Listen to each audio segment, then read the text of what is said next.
Well, we started off the game with a great burst and was able to pick up a lead. And defensively in the second quarter, we had a few miscues.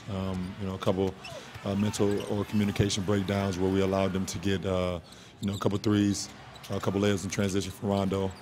Paul was able to hit a couple threes to bring him, back and force a tie at half. But, we knew at halftime we hadn't played our best basketball. So we just had to stop making the mental mistakes and just, play the way we're capable of playing. We're very active on the defensive end, and that's what we have to be. That's who we are at our best. We're active, rotating, just trying to make plays in the ball. We're not the biggest team in the world, but we have guys that can really fly around, and when we do that, we're a much better defensive team. I know me and LeBron, we love Shane Battier on his ball club. Not only his defensive effort, he does all the little things. He's pesky. He gets on the other guy's skin a little bit. He does a great job of blocking out. And tonight he was able to capitalize and get those rebounds. So, he's a guy that he shot 2 for 9 tonight from the 3. He can shoot 2 for 15. It doesn't matter. His effect on the game for us is bigger than this. It's their job to try and make plays, whether it's taking the hit, chopping, or making blocks up top. So that's something that I try to do, and we're able to do a pretty good job defensively. What our complimentary guys do never show up on the box score, especially our centers. They go out there, they defend at a high level. They get us open on offensively, setting great screens in transition and also in the half-court set.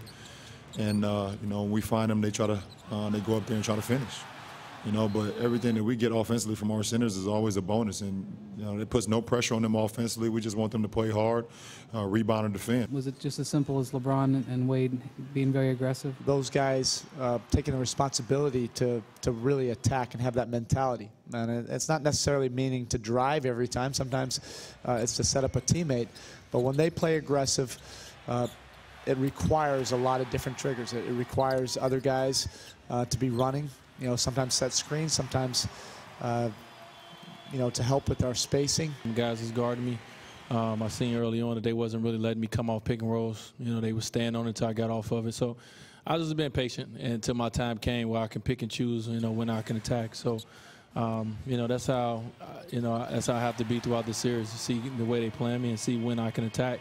And I was able to do that tonight. But I was getting off the ball, getting my teammates some shots. When they had 2 defenders on me. And we want to just try to continue to get better throughout the series. We come in tomorrow. We're going to watch a lot of film, break down the film, see the ways we can get better offensively and defensively. But it's a good sign. It's a good thing for us. But we understand we didn't have our best game tonight. So we will prepare and we will be better on Wednesday.